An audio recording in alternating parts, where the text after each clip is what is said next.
This is Jordan Tower with JT News. Make sure you smash that like button, hit that subscribe button, hit that thumbs up button, guys. Okay, let's get right into it. Well, Nicki Minaj is going to go on Joe Budden's podcast. They already did it. So he filmed the podcast today. I guess it comes out on Wednesday. Nicki streamed part of it. I saw it. And, the thing that has to be brought up, that I think should be brought up is, I remember when Joe Budden was going back and forth with Nicki and Meek. And they played his thing like, oh, let's, have fun with your little podcast. They kept making a thing about the podcast. I know they were making a big deal about Meek showing too much love to Nicki Minaj and that it didn't seem real, blah, blah, blah.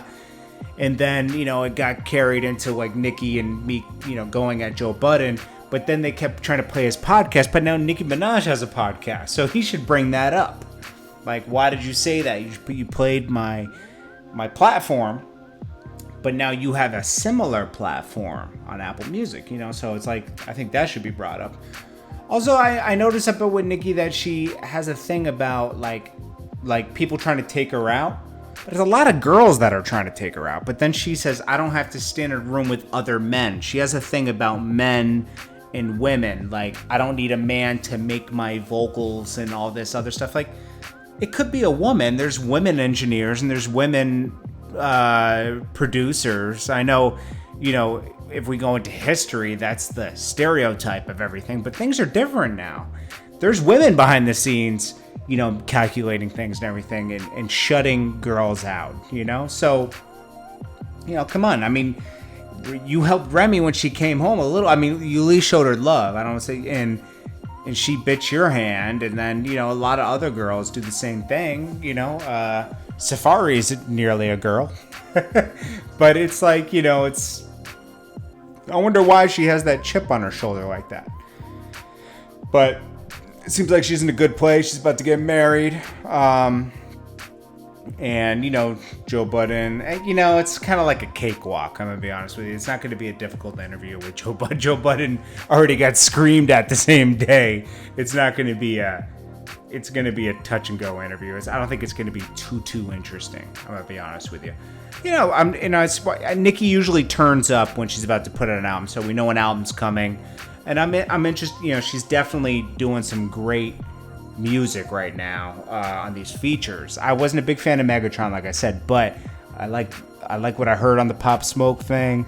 I like what I heard on the Baby, and I like what I heard on the Meg stuff. So she's doing her thing out here. So let's see what her next single is going to be coming off her album.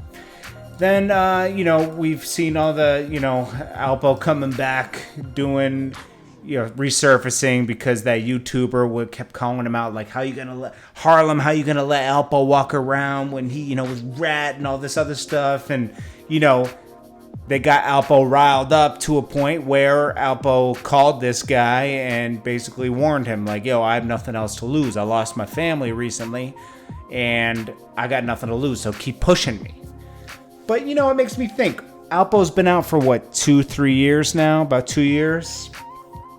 Why haven't they done a documentary or anything on him? Because I know the stigma, that he told, right? But he's still a big part of history. I'm surprised he hasn't capitalized and done a documentary like azie did. He could easily do something from his perspective, and people would watch it. Come on, stop it. People would watch it because it's a part of history, even though a lot of people don't respect anything. I don't blame them, because that's the code. But I'm surprised that he hasn't done more, because there's a huge mystery. I've always noticed that there's a huge mystery around Alpo. Like anything with Alpo in it, it's crazy. So I'm very curious to see why that hasn't happened yet. And then lastly, we got Mia. The explicit star Mia. Let me get to that video. Oh yeah. So she said she only made $12,000 her whole career after all those videos. She said, to clarify, I was never promised millions. There's many misconceptions. I watched part of the interview. It's kind of interesting. She looks very different than she does in her videos. She's not done up. She looks like average girl, okay? She really played into that career, though. She keeps trying to say she was ashamed and it was supposed to be temporary and all this. She played into it heavily and she enjoyed it until she decided to quit. But there was a good 2-3 years there where she played into that role. So I'm not going to go for the talk where she was like ashamed and she had to do what she had to do and, you know, she was ashamed to go back home. It's like, no. You played right into that. It just didn't work out the way you wanted to. And I doubt, I mean, I've seen the rates. You do like 1,000 a scene, so 12 scenes. I think she's done more than that. You don't make a lot in that career unless you have your own production company, though. Anyways, guys, that's all the news I got right now. This is Jordan Tower with JT News, and I will check you guys in the morning.